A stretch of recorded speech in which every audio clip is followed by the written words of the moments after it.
We say we are killing time, but in the end, it is time that is quietly killing us. The clock isn't counting down. It is counting up, waiting for you to move. Have you ever wondered why you feel exhausted before you even begin? The secret isn't working harder. It is seeing the invisible gap between a thought and an action. Elias sat at his wooden desk in the corner of a dimly lit room. The surface was covered in half-finished projects and sticky notes that had lost their stickiness. Outside the window, the city moved fast, but in here, the air felt heavy and still. He was a man who lived in the later. Everything important was scheduled for tomorrow. He stared at a blank notebook, the pen heavy in his hand, waiting for the perfect moment to start. But the perfect moment never came. Elias believed he was a procrastinator by nature. It wasn't just a habit, it was who he was. He told himself he needed more energy, more inspiration, or just a better mood to begin. He looked at the clock and thought, it's 7:14. I'll start at 7:30. When 7:30 came and went, he pushed it to 8 o'clock. He felt like a passenger in his own life, watching opportunities float by like dust in the light. He wasn't lazy. He was just paralyzed by the idea that he had endless time to fix things. He thought he had a lifetime. Then, his eyes fell on a small hourglass sitting on the shelf. It wasn't special, just glass and sand. But he noticed something unsettling. The sand wasn't flowing. It was stuck. A tiny pebble blocked the narrow neck. The top was full, the bottom empty, and time had literally stopped.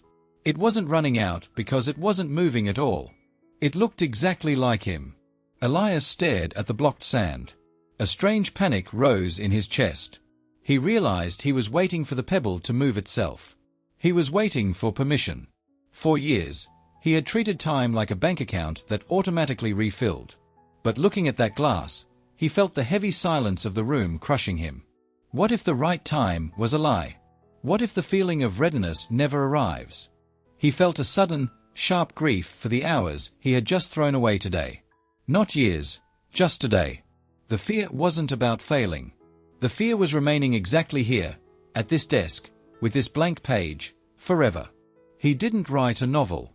He didn't change his whole life instantly. He simply reached out and picked up the hourglass. He shook it once, sharply. The pebble dislodged. The sand began to fall. Immediate. Steady. Irreversible. Then, he picked up the pen. He didn't wait for a round number on the clock. He didn't check his phone. He just wrote one single sentence on the paper. The sand kept falling. The silence in the room changed. It wasn't heavy anymore. It was focused. By writing that one sentence, the barrier broke. A second sentence followed. Then a paragraph. He wasn't tired. In fact, he felt lighter than he had in years. The paralysis vanished the moment he stopped negotiating with himself. He realized the fatigue came from the waiting, not the working. The sand didn't care about his mood. It just moved. And for the first time, Elias moved with it. Elias looked at the ink on the page. He wasn't a procrastinator anymore. He was just a man who had started. He understood now that discipline wasn't a punishment. It was the only thing that made him feel real. He stopped looking for the perfect time. He realized he didn't need to feel like doing it. He just needed to do it. The version of him that waited for later began to fade away. 6 months later, the desk looked different. The sticky notes were gone. The notebook was full. Elias still sat in the same chair, but he sat differently. He didn't stare out the window wishing he was somewhere else. When he sat down, he worked. The hourglass was still there, flowing freely. He didn't need to shake it anymore. He had learned to become the flow, rather than the blockage. You don't need more time. You just need to stop fighting the time you have. The secret wasn't in the clock. It was in the decision to let the sand fall. Moral: success is not owned. It is rented, and the rent is due every single day.